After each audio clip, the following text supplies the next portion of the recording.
Buon pomeriggio e bentornati con la nuova edizione del TG Flash di New Sicilia.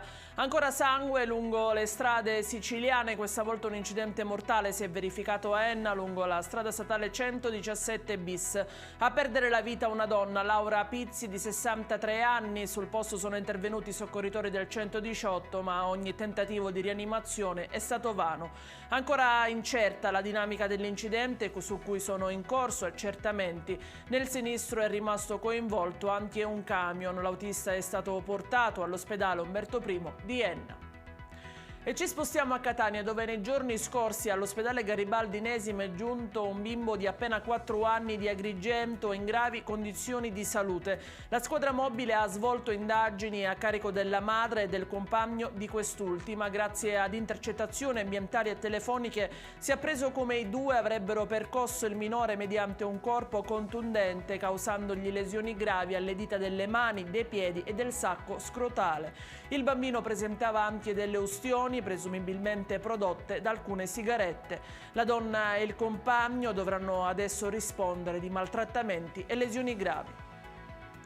E passiamo al caso di Dauda Diane, livoriano di 37 anni, operaio e mediatore culturale, sparito nel nulla il 2 luglio scorso da Acate, nel Ragusano. Sul caso proseguono le indagini della procura, i magistrati indagano per occultamento di cadavere e omicidio e ci sono le prime iscrizioni nel registro degli indagati. Un'inchiesta resa difficile anche dai ritardi nella denuncia di scomparsa presentata soltanto dopo 8 giorni. Il sindaco di Pantelleria Vincenzo Campo torna a scrivere alla presidente della regione siciliana, stavolta al neoeletto Renato Schifani, per denunciare la situazione legata al riconoscimento dello stato di calamità a seguito della tromba d'aria che colpì l'isola il 10 settembre 2021 e che causò notevoli danni e 2 vittime. Nella sua missiva il sindaco sottolinea che le risposte ricevute lasciano l'amaro in bocca e umiliano un territorio ancora con ferite aperte e famiglie con bambini senza più un padre o un parente caro. Questa era l'ultima notizia, il TG Flash ritorna alle 18. A più tardi.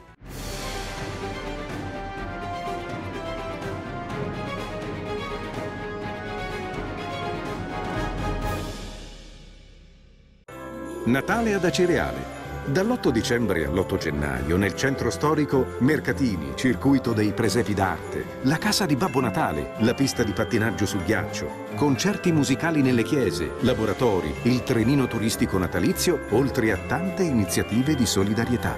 Il 24 dicembre alle ore 20, Uzzukku, tradizionale accensione. L'amministrazione comunale augura buone feste.